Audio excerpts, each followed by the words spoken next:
a sudden you start to look around and say, wait a second now. You're sitting at 4-3 coming out of that game. And you can't have the season that you wanted to have. What you really wanted this year was to be 9-3, 10-2, and build some momentum for next year where maybe you have a chance to compete for a national championship. That's how I feel. Maybe an A&M fan would disagree. You lose that game, you're 4-3. You still have at Ole Miss, at LSU, and you're looking at 7-5, whatever, 8-4. And so to me, I'm not smart enough to know if the money has been raised or can you get the money to buy out Jimbo Fisher. But I just know that everything changed on Saturday, and it is not good for Texas A&M. And I think the bottom line that needs to be said is, I don't know how you can feel good about Jimbo Fisher going forward. He wasn't the only reason that you lost that game, but he was the biggest one. And I don't know how you can't be disappointed. Finally, from the Alabama perspective, let me just start. I got to take the L. I said on this show on Friday or Wednesday or Thursday, whenever we talked about it, I said, I think A&M's beating Alabama. And so I am the guy. I'm one of many people in the media that picked Alabama. I got to take my medicine. I got to admit that I was just dead wrong on Alabama. And what I also got to say is this. I think that was one of the most impressive wins of the Nick Saban era. And I think already this has been one of the best coaching jobs of the Nick Saban era as well. And oh, by the way, if I have one big lesson from this whole game, stop doubting the GOAT, okay? Stop doubting the GOAT. Now, I will say this. I was never somebody that said the dynasty was dead. I was never somebody that said that Nick Saban was going to retire. He doesn't want to deal with whatever. But what I did say at the time was Alabama has to figure out really quick what their identity is. After the Texas game, I said, if Jalen Milroe's your guy, then you have to change things up to put him in the best position to succeed. If he's not your guy, then you have to put him on the bench. And so I give Alabama a ton of credit because what I think that South Florida game, it's increasingly obvious it was about. It was about seeing what do you have in Tyler Buchner? What do you have in Ty Simpson? And neither showed enough. And what Nick Saban decided in the middle of the season is what we have discussed so much on this show. He basically sat there and said, this is my team's strengths.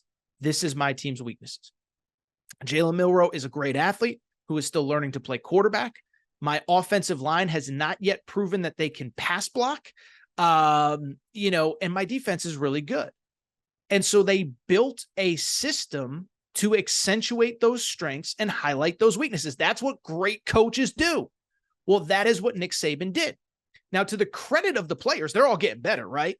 Jalen Milroe was incredible, and I got to give credit where it's due because I didn't think he could be as good as he was on Saturday in College Station. He had his best game by a country mile in that game, finishing on the game with 321 yards passing, 3 touchdowns. As I said, Texas A&M had zero answer for Jermaine Burton. I'm not an X's and O guy. I can't tell you how he kept getting open. But credit to Tommy Rees. They figured it out. They figured out where the weak spot on A&M's defense was, and they schemed the crap out of it to take advantage of it. And so I give the players credit because they're getting better. The offensive line is certainly getting better. The defense has been elite all year. But let me also give credit to Nick Saban as well.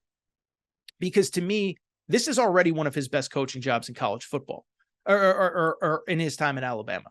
And I think that sounds weird to say, multiple national championships, whatever. But part of coaching isn't just walking out of the tunnel knowing you have the best team. Part of coaching is what I just said a minute ago. Sometimes you do have a better team, but it's not the team that you thought. And that is what has stood out to me, is I think a lot of fans, they've gotten so used to Alabama looking a certain way that they assumed if they don't look that way, that means that they're not good. And that way is obviously you have the NFL caliber quarterback, first round guy, whether it's Bryce Young, whether it's Mac Jones, whether it's Tua Tagovailoa. And we're going to throw the ball all over the field and we're going to score a bunch of points and we're going to be awesome. And Nick Saban realized, I don't have that team. And so again, he built a team to highlight those strengths, kind of shut down those weaknesses. And in one offseason, he completely fixed the defense with the help of Kevin Steele. And then again, rebuilt the offense 2, 3, 4 times already since the spring to put this team in position to succeed. And so I believe this is one of his best coaching jobs. It looks different than what we expected, but it doesn't change the fact that they can still have anything they want this season. They mentioned it during the game. This reminds me of one of those early to mid 2000s Alabama teams, just as Lane Kiffin was starting to get there. You had Blake Sims at quarterback one year. You had Jacob Coker at quarterback one year. Remember the year they had Jacob Coker? Two things happened. One, Derrick Henry won the Heisman because they had to run the ball a million times, and they won a national championship. And I'm not here to sit here and say they're going to win a national championship. But again, you look at the schedule. They have sole possession of first place in the SEC West. They just won the toughest game left on their schedule.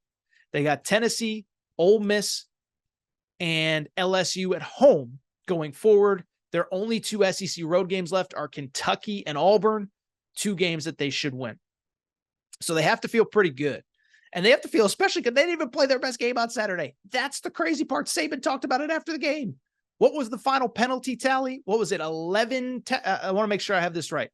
11 penalties for 14 penalties. Oh my goodness. 14 penalties for 99 yards. And so if you get that cleaned up, all of a sudden, like it's almost the best case scenario. And it's funny because Nick Saban kind of joked about it after the game, but he basically said, like, we got a lot of good to talk about. We got a lot of bad to talk about. What do you guys want to talk about first? But you can tell that game meant a lot to Nick Saban. And I think you can tell how proud he is of this team. And now you look at this team going forward. I'm here to tell you, there is nothing they can't accomplish. They're the favorites in the SEC West. I know Georgia looked great against Kentucky. We'll discuss that momentarily. I think they can beat Georgia in an SEC championship game. Tell me who's the team in college football this year that they can't beat, even on a neutral field. I'd like to see him play Texas again with this version of them. I'd like to see him play Florida State, who has not been world beater since that LSU game. Would like to see him play Oregon, Washington, whoever. So credit Alabama, credit Nick Saban. And again, I learned my lesson. Alabama fans, I'm wrong, and I'm done doubting the GOAT. Credit Nick Saban. Again, I don't know what else there is to say. I think this is one of the best coaching jobs that he has ever done, and it's easy to see the excitement with this team going forward.